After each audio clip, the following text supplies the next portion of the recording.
Hey, so if you're starting a drug testing program or you're about to get drug tested, there's roughly 5 different ways that this can happen, different options for how you can test, and they all have their different pros and cons. I'm just going to run over the 5 different ways for you real quick here.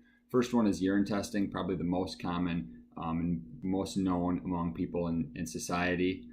Next one is saliva testing. This is starting to become more and more common, a little less invasive than the urine testing, and it has the ability to detect the sample a little bit quicker instead of waiting for it to be digested in your body. Can be detected in your saliva a little bit faster. Blood testing, this is probably the most invasive and the most expensive, but what comes with it is it also being the most accurate. So it's kind of the trade-off in what you're really looking to get out of it. Hair testing is another one. This one is kind of, people are on both sides of the fence about it because you can detect the drug, months previous, because it just goes through your body and gets put in your hair follicles. And if you did drugs 2 months ago, it might not indicate where you're at today, if you're trying to get off the addiction or in rehab.